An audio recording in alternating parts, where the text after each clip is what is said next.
I'll give y'all a couple minutes to enter into this room, enter into the live. All esteem to Yahuwah.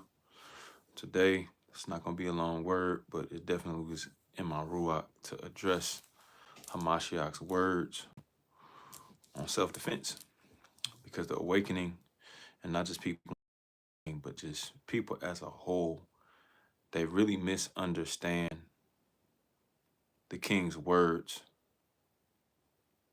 and even just his perspective, Yah's perspective, because anything our king says, it's really Yah's perspective on bearing arms, on defending ourselves.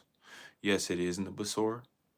Yes, it is in the Torah, right? So I'm gonna be going both to the Torah, and for sure I'm probably gonna begin with Luke. If we have enough time, we'll go to the Torah as well. But we're gonna deal with our king's words regarding self-defense. Hallelujah. All esteem to Yahuwah. Do me a favor. Please let the family know that all esteem to you who we are live.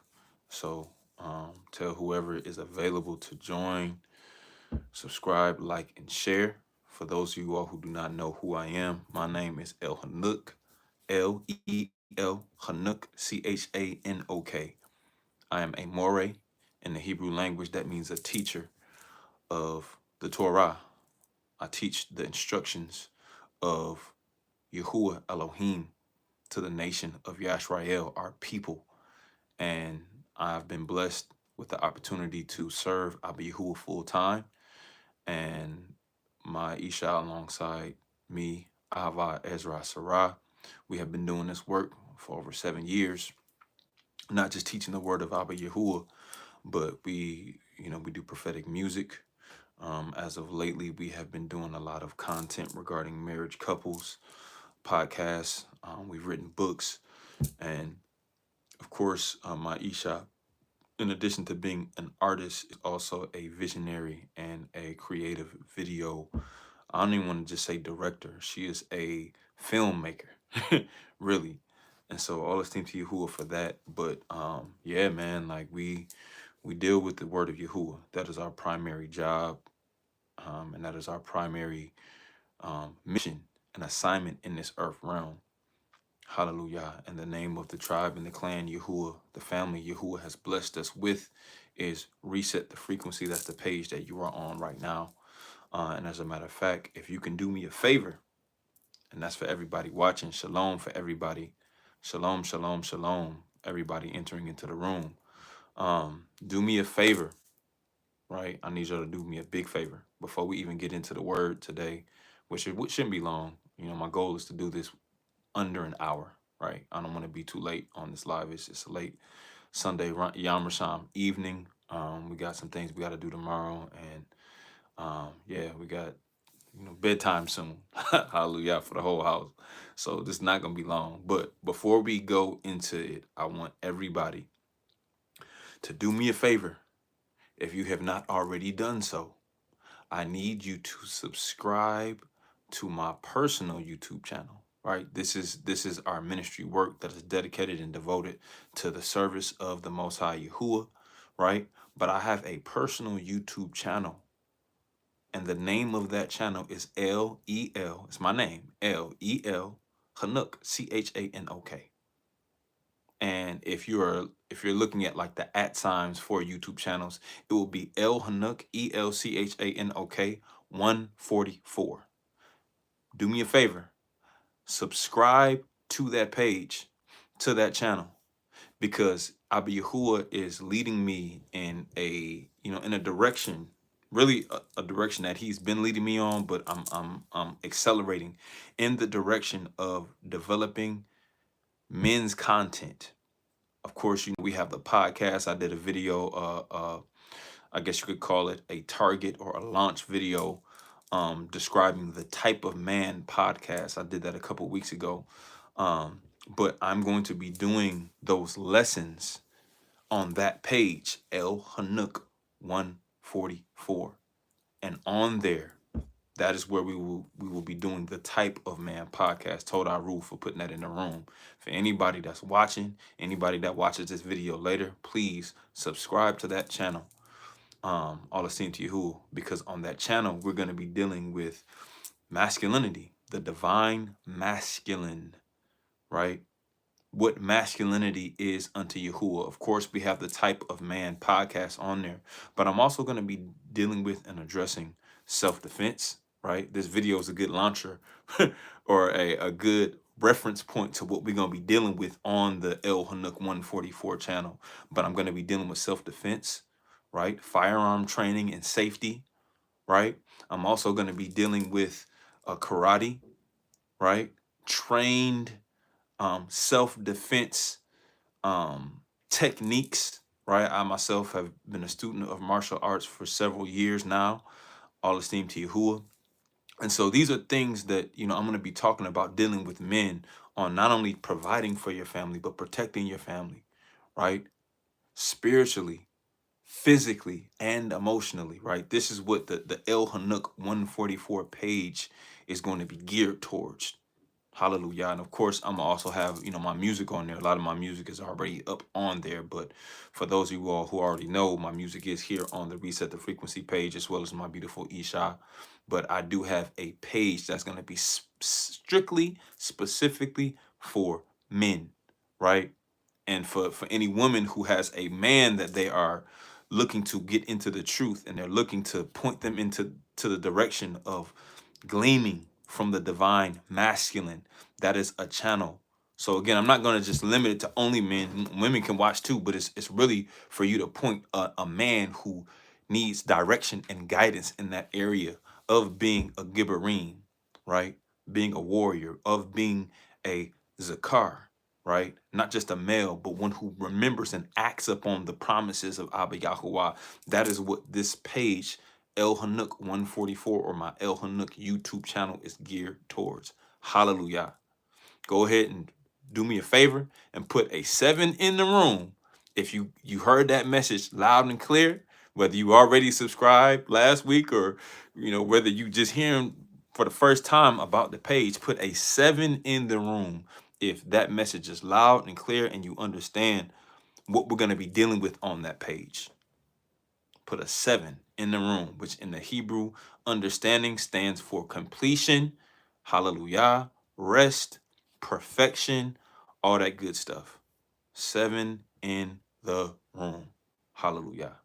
Once I see everybody 7, we'll get started with what Hamashiach said about bearing arms and just chopping it up, right? Just kicking it tonight. We obviously are dealing with the word of Yah, but we are really taking a more relaxed approach, right, with today's word and today's message, because we're in end times, y'all. We are in the end times, right? The wars and the rumors of wars and famines and pestilences in diverse places. We just drove through a hurricane last week, I think it was, right?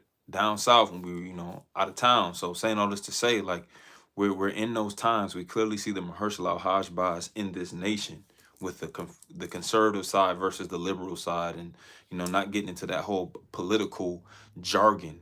But we are clearly in the time period where we are awaiting the return of our King Yahusha Hamashiach. And with that being said, desperate times call for desperate measures, meaning that we have to measure, we have to examine the time period that we are in and take precautions to prepare ourselves and our families to be able to endure unto the end, as Yahusha said in Matthew chapter 24. The person that reaches salvation is the person that endures until the end. Hallelujah. And I see Craig Shogun in there. You're asking about Matthew 21:11. We may get there.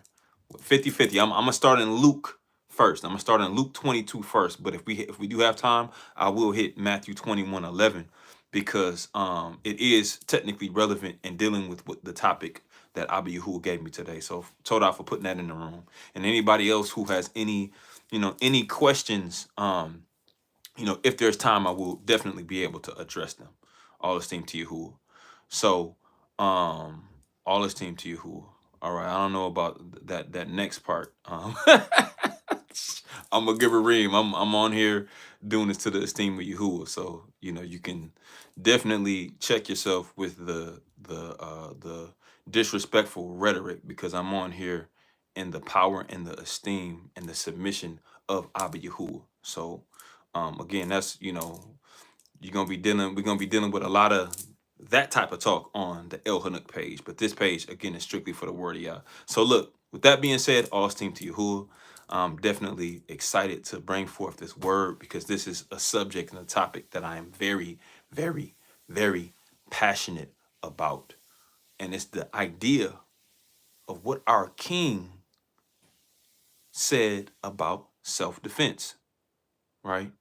And before we even get into Luke 22, I want to say something. I want to make a disclaimer.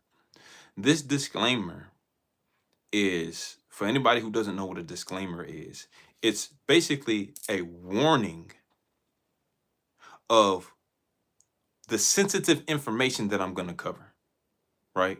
For some people who are new to the awakening, or some people that don't understand spiritual matters, they don't understand the things of the unseen realm, this topic is going to be very touchy for them, because Christianity has painted a picture of turn the other cheek, not understanding what Hebrew idioms are, and not understanding that when Hamashiach is talking about turning the other cheek, he's not telling you that you can't defend yourself according to the Torah from an attacker of you or your family. Matter of fact, he's telling you the very opposite.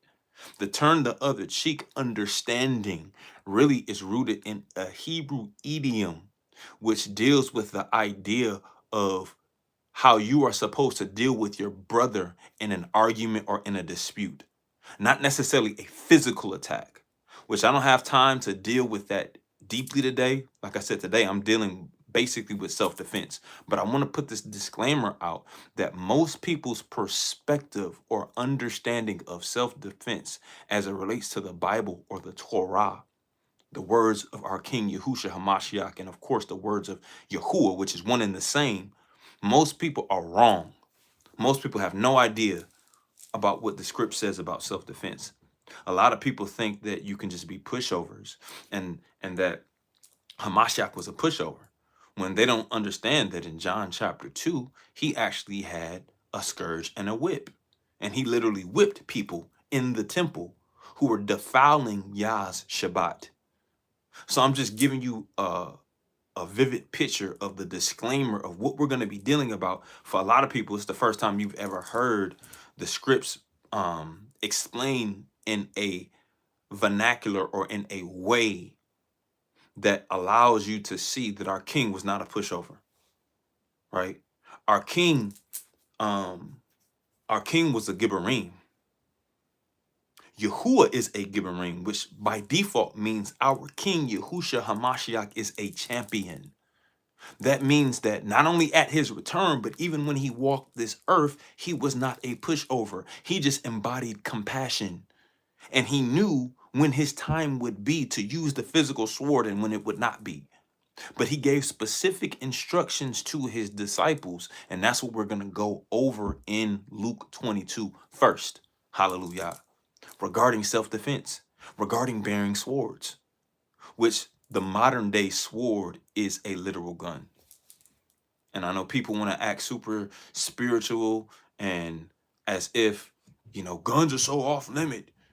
What you got that gun for? Well, I'm going to show you why I got the gun according to the words of our king and what Abba Yahuwah has led me to do to protect and guard my family. Of course, Yahuwah is our first line of defense, but Yahuwah equips us with knowledge and understanding on how we can defend ourselves with his wisdom. Hallelujah. So all esteem to Yahuwah. Yeah.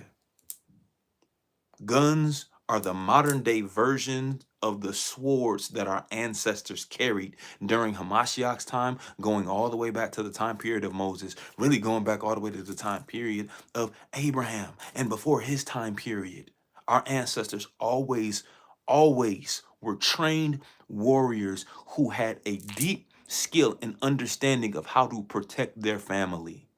Hallelujah.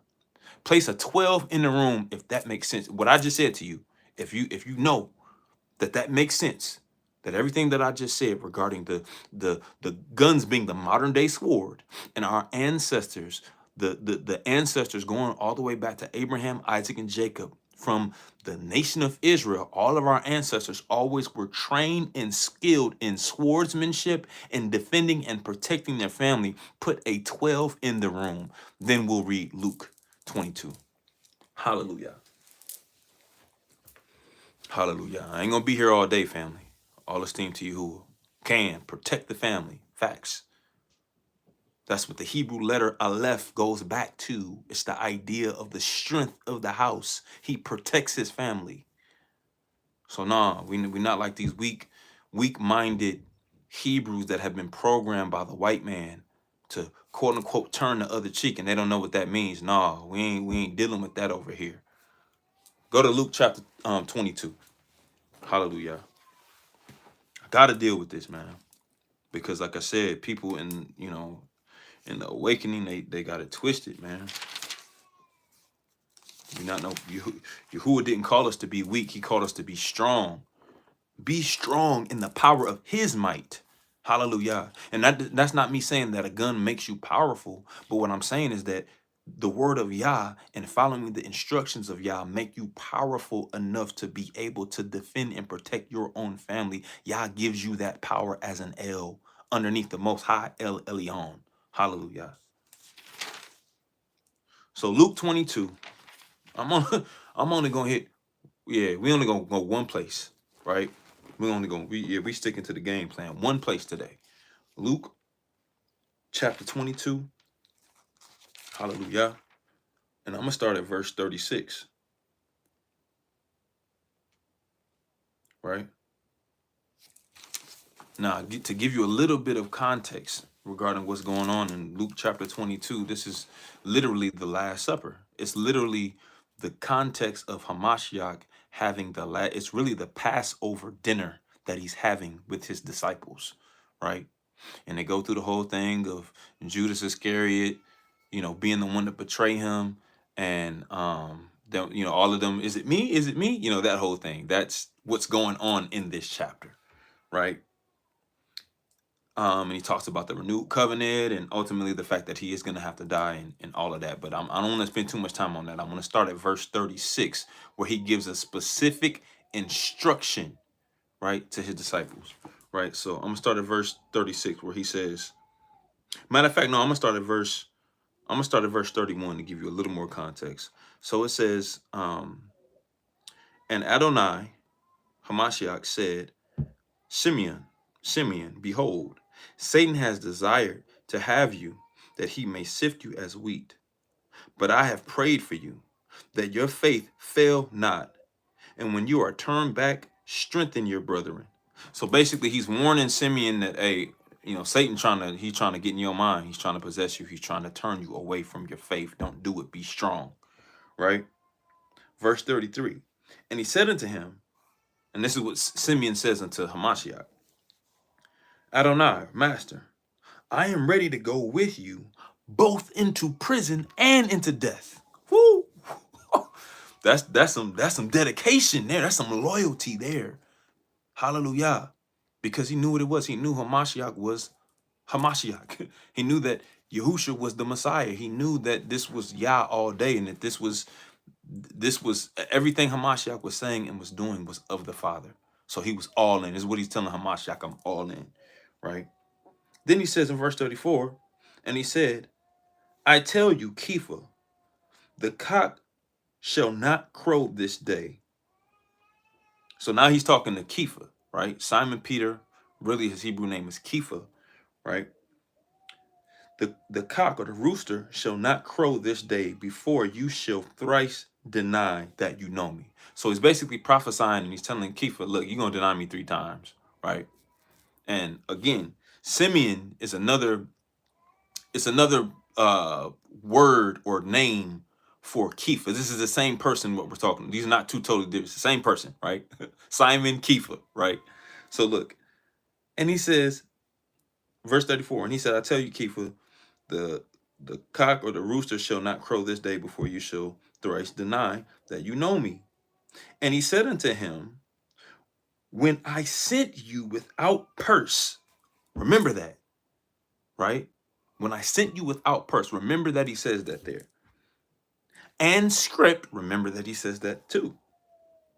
And shoes, remember that he says that. So three specific things he's pointing out to Kepha, right? He says, when I sent you without purse, script, and shoes, did you lack anything? Right? Because remember, if you go to Matthew chapter 10, it talks about how Hamashiach sent the disciples on a mission in twos, right? To go house to house, spreading and preaching the Besorah, right?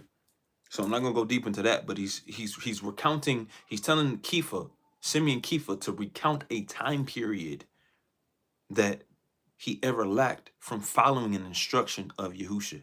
Never, right? Hypothetical question, but the answer to that is no. He didn't lack anything when Hamashiach sent him out. So look, and he goes, and they said nothing. Now here's our key verse, verse 36. I had to read all of that leading up to the instruction during this time period because Hamashiach knows he's about to go to the stake, right? As they say it in the church, the cross, right? He knows he's about to go be delivered to the Roman government to be, as they would say, crucified, but we know according to Torah, it's really hung, right? So look, then he said unto them, but now he that has a purse, let him take it, and likewise his scrip. So we got to identify, what is a purse? Anybody in the room, what is your understanding of what a purse is? Before we even read this and go deep into context, the first thing that comes to your mind when you hear the term purse, what is a purse? Anybody in the room? Got 17 people, 20 something people in the room engaging. Come on, somebody, what is a purse? A bag that holds contents. Hallelujah. Anybody else? Right?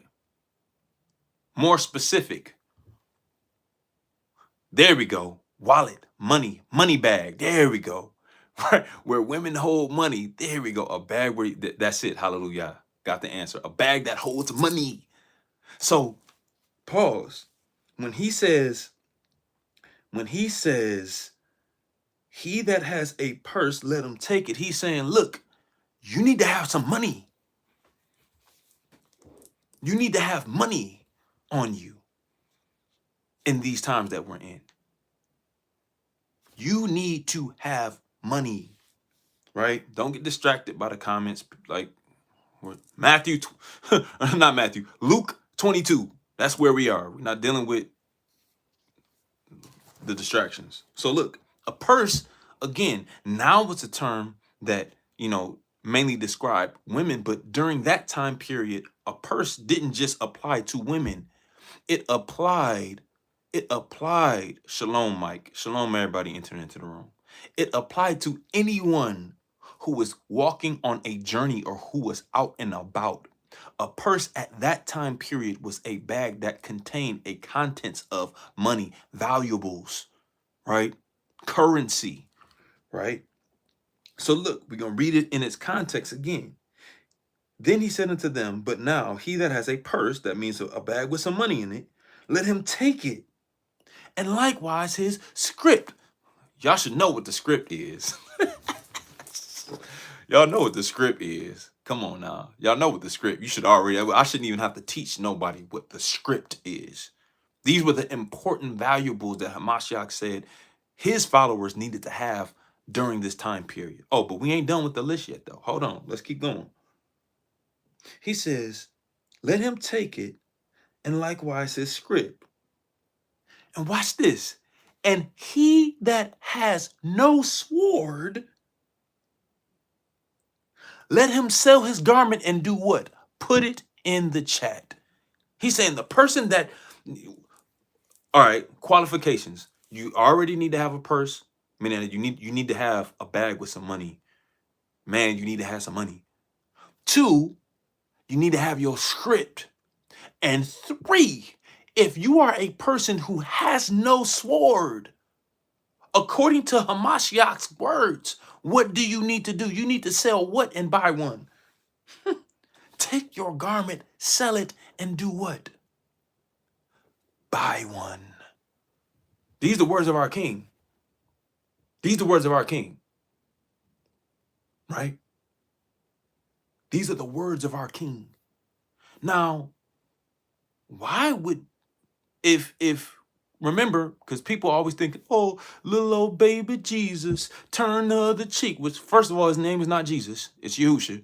And second of all, that understanding of turn the other cheek has nothing to do with us living in today's world, living in the conditions in a world where a devil is literally trying to possess people and attack the children, the sons and daughters of the Most High Yah. No, Hamashiach told his followers, listen, you need to have 3 things on you at all times. Some money, you need to have your script, and you for sure need that sword. Matter of fact, if you don't have a sword, you need to sell your garment. Hypothetically speaking, you need to sell what you need to sell to, and you need to get one. Oh, but we ain't done. And I told you, this is the only place I'm going to, and we're not even going to talk about this no more. We're not even going to talk about this no more. Unless the Ruach leads me to do a part 2 or to elaborate on it. This is the foundational teaching because I don't even have to do nothing. These ain't my words. These are words of the king. I'm just going over them with you.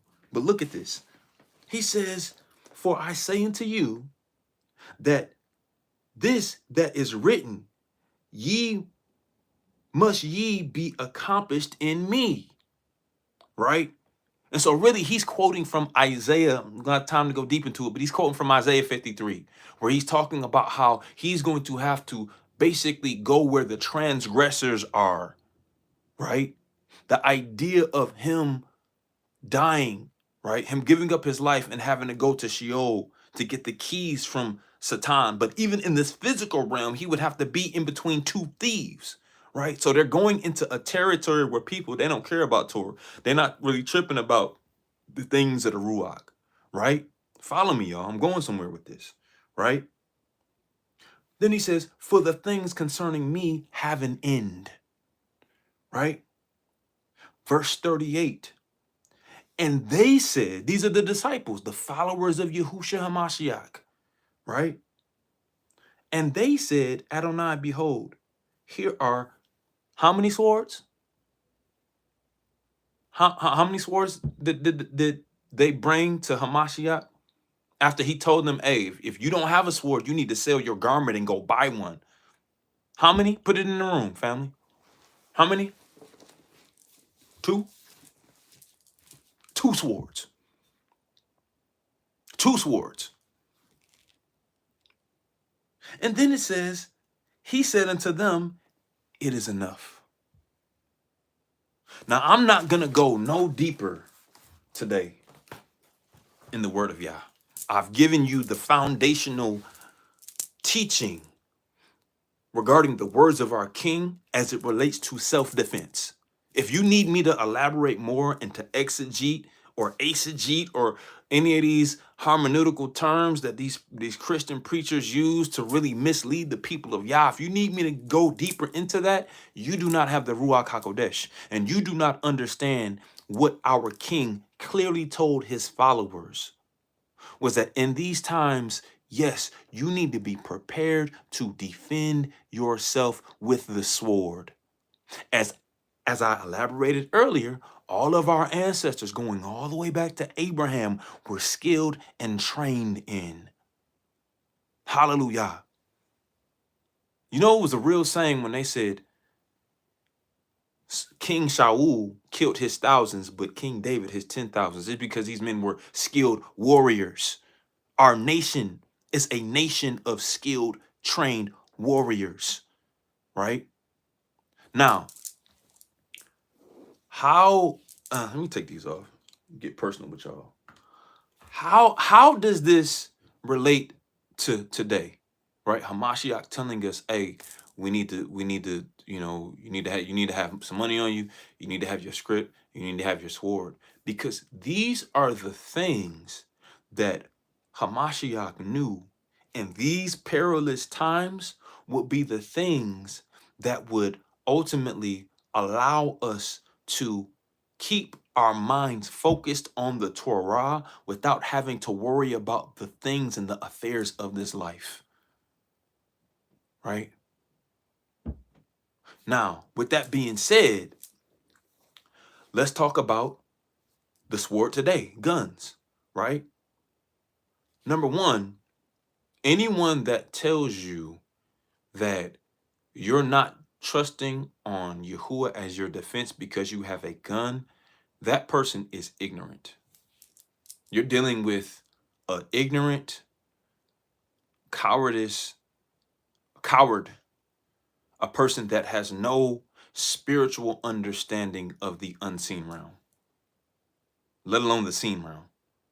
You're dealing with a man or a woman that has been programmed by Christianity to believe something that our king, as you see from what we just read, would not agree with them on. No. Of course, Yahuwah is our first line of defense. Of course, our prayer is that we never have to use the guns that we bear, the arms, the swords that Hamashiach told us we need to have in these times. Of course, that's the prayer. But we still prepare and skill ourselves so that in the event we are in a situation where we got to defend our families, we got to defend ourselves, we got to defend our loved ones, our women, our children, whatever the case may be, that we are prepared. Hallelujah. And especially you men. Now, granted, I have my thing too. I believe not just men, but women as well, right? Especially for the women who are not married, or, even if you do have a covering, that man is got to work, or he's not at the house to defend you. What you gonna do? You need to be trained in skills. So yes, my spiritual daughters, of course, my wife, yes, she's skilled. Hallelujah. We go to the range, she's skilled.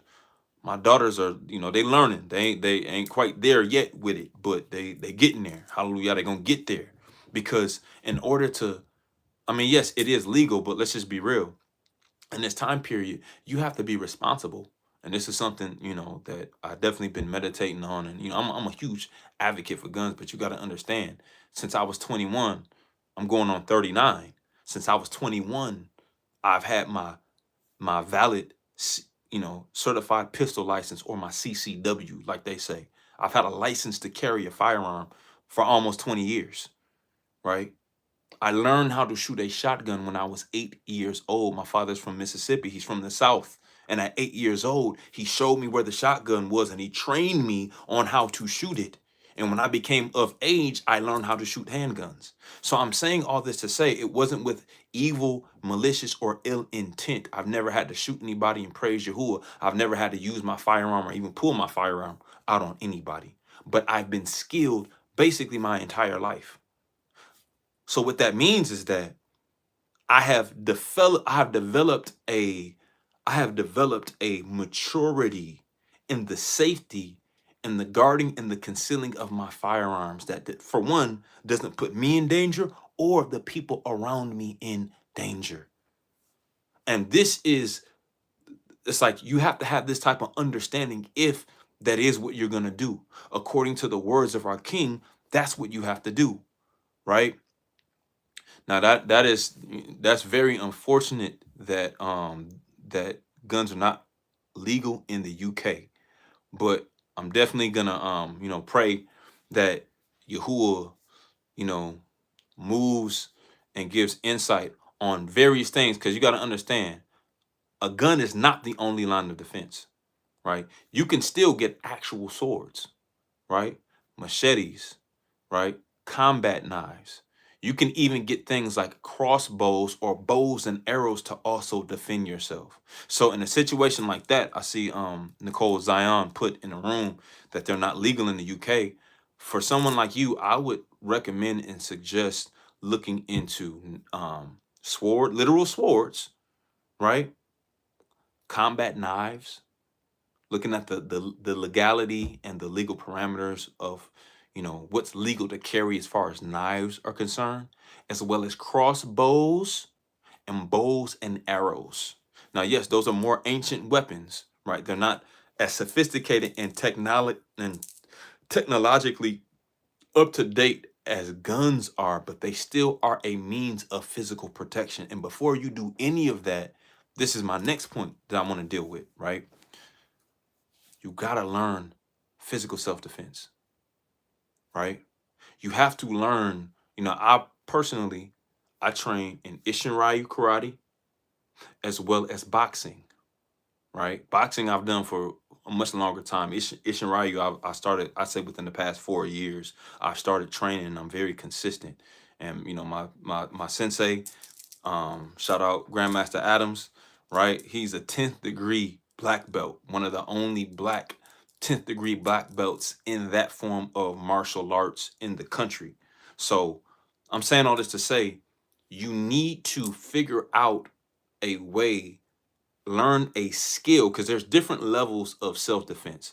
The first level of self-defense, believe it or not, is not a gun. It's your hands and your feet, right? It's literal, the idea of physical hand-to-hand combat, right? You need to learn that from a trained, skilled professional first.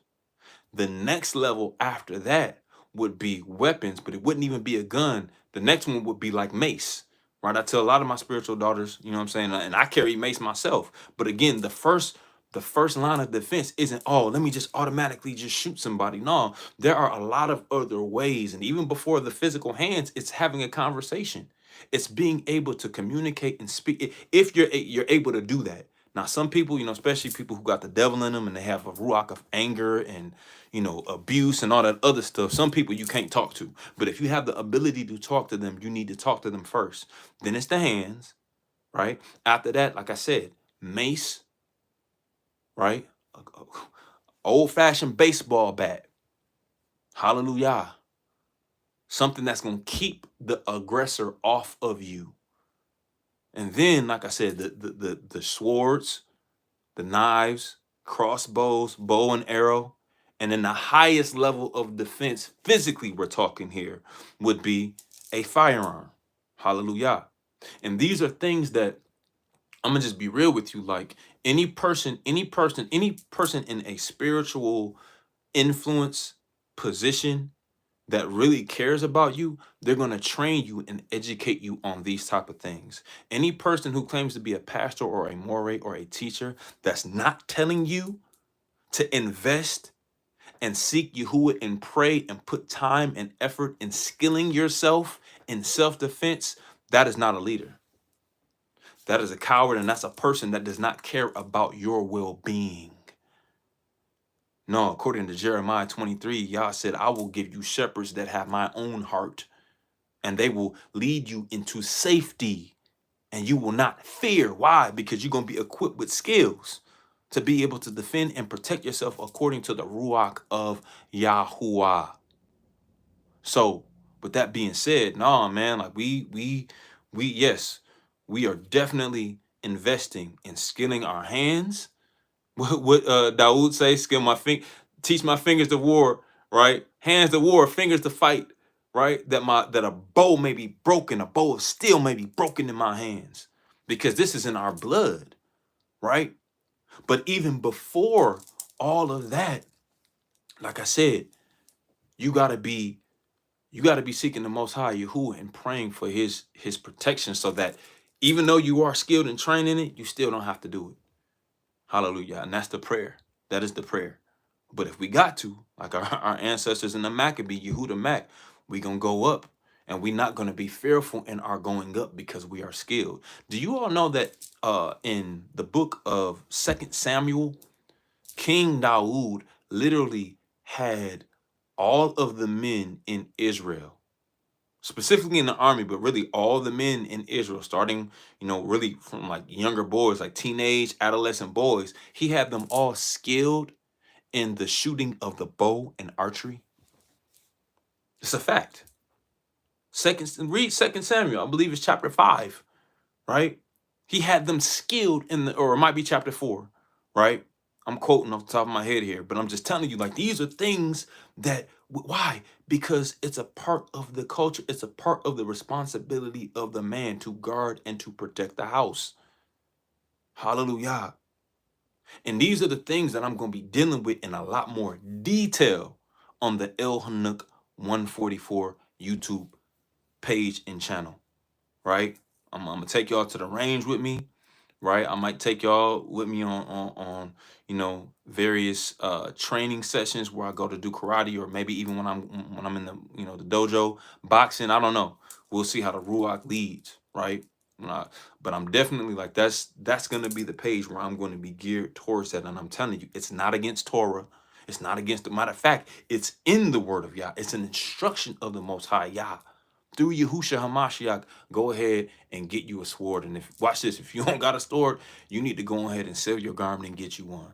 And like you said in the UK, if they would, the demons and devils want to make guns illegal out there, okay, cool. Get you a sword, get you some mace, get you a baseball bat, get you something as a means of physical protection and train yourself in it. And I'm telling you, the Ruach of Yah will bless you, and he will elevate you in the skilling of yourself.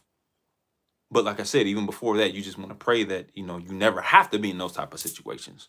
Hallelujah. But who knows what um what what this time entails. That's why Hamashiach said, yo, perilous times shall come. That literally means dangerous times. We are in dangerous times. So all esteem to Yahuwah, like that whole idea of turn the other cheek. I'm trying to tell you, people, when you really truly understand the Hebrew culture and the Hebrew language, you'll understand that idioms are not the literal. He's not literally telling you if somebody literally smacks you on the face to turn the other cheek. He's dealing amongst brethren. He's really in that context where he's talking about that in Matthew chapter 5, right? The Beatitudes, also known as the conduct of life, as my Isha would say. He's really dealing with how we as Hebrew Israelites need to deal with our brothers and our sisters entering into Yahuwah's presence and entering into his feast. So what he's saying is if you have a situation, you have an alt with your brother, you need to resolve that alt or that altercation with your brother prior to entering into the Pesach, prior to entering into the feast of unleavened bread, prior to entering into Shavuot, Sukkot, Feast of Trumpets, dedication, Purim, any of our feasts, you need to deal with those things, and you need to have a willing heart to forgive your brother and be, you never hear that term, be the bigger person? That's what he's talking about. He's not saying in an actual physical altercation, you're supposed to just let somebody slap you in the face. That's the dumbest thing I've ever heard. And it's so not according to what the actual script tells us to do or to live by. No, Hamashiach tells us clearly, yo, you got to have that sword to defend yourself. And nobody trying Hamashiach like that. Wasn't nobody trying Dawood like that. Wasn't nobody trying Kiefer. And man, they wasn't trying them like that. Please. And when Hamashiach was on the stake, understand, no man took his life from him. He laid his life down. He let them do that. Why? Because he knew that prophecy had to be fulfilled. He knew that only his blood would rectify and bring a annulling of the covenant, right? And bring the renewal of only his blood could do that. So he knew he had to lay down his life, right? But as a whole, our people were a people who were skilled in understanding self-defense. Hallelujah.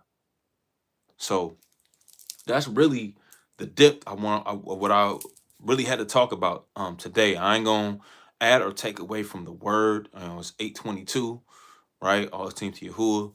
Like I said, bedtime is we're in the bedtime hours. So I love you all. I pray that moving forward, you get a better understanding as you read the Torah and you see the pattern of how skilled our ancestors were, particularly the men in combat and self-defense, right? Even the understanding of martial arts. Like again, I'm gonna probably do a separate teaching on this on the El Hanuk 144 page. But martial arts actually came from our people, right? My sensei told me that the black men in the mountains in China and in Japan, they taught the Asians the skill of martial arts. And when you look at people like Moshe, how he was able to kill, how he was able to kill the Egyptian guard, right? And hide him in the sand that quick, man. He was skilled. He was skill, right? Genesis chapter 14, I'm sorry, literally says that Abraham had 318 skilled, trained servants that went with him to recover Lot when Lot was taken and kidnapped by the Hamite nations in that world war, really, the first world war, right? Between all those Hamite nations during that time period prior to him meeting Melchizedek or Malik Zadik. Man, no, he skilled, trained. So what I'm telling you is that the Ruach HaKodesh that Yahweh has placed upon me, he's given me that skill. And it's my job, my duty, and my obligation to educate and to teach those that Abba Yahuwah has led me to be an overseer of, a under shepherd, an overseer, a hireling of, and to point you and to guide you, a moray. I'm gonna guide you into the direction that is most beneficial and safe for your life. Hallelujah. And I want to say this too, for those of you all who are able to do the firearm thing, like train and educate yourself first. You need to get some books. You need to go online. You need to find they got all type of classes, not just the CCW or the CPL class, which that's mandatory, at least, for example, in Michigan, right? And in a lot of states, those are mandatory, but there are other resources. There are pages, there are YouTube pages and books and ways that you can skill yourself in understanding before you even purchase that gun on how to be responsible and safe with it first. Hallelujah. And like I said, before you even do that, you need to look into them hands, right? What Pop say on Friday? you live. You live to fight another day. You need to skill them hands. You need to understand how to skill those hands, those feet, right? And again, Ishin Ryu is not the only type of karate. You got Brazilian Jiu-Jitsu. You got Kung Fu. You got Tai Chi. You got Taekwondo. You got Shotokan. You got so many different forms of karate. It's crazy, and they deal with different things, right? And so I'm saying all this to say, like, you need to educate yourself on these things in these times, and that'll be one less thing that you'll have to worry about in that time period. All esteem to Yahuwah. I love you all. Again, please, if you have not already, please subscribe to this channel, this page, if you have not already done it. Hallelujah. And also my personal page, El Hanuk 144 on YouTube. That's my YouTube channel. And last but not least, if these words, these messages bless you, if the Ruach HaKodesh is ministering to you, building you up, allowing you to see the word of Yahuwah in a way that you have not seen it before, that is enhancing your spiritual walk and journey with Yahuwah, please, please, please, please be obedient to the Ruach HaKodesh and sow into our ministry, sow into the ministry work that we have set apart unto Yahuwah. Ruth, our administrator, just put how you can donate via PayPal, via Cash App, into this work, and it allows us to continue to put out these videos and to produce content that feeds and blesses your soul. With that being said, I love you all. I pray that you get some good rest on this evening. And all esteem to Yahuwah. Like I said, a lot more content you're going to see on El Hanuk 144 regarding firearm, self-defense, and just overall dealing with the idea of the divine masculine Ruach of Abba Yahuwah. And that's the Gibborim, the Gibor, the warrior Ruach that he called us men to be as the leaders, the protectors of our families, and the providers, right? So I love you all esteem to Yahuwah. Shalom, shalom. El Hanuk signing off.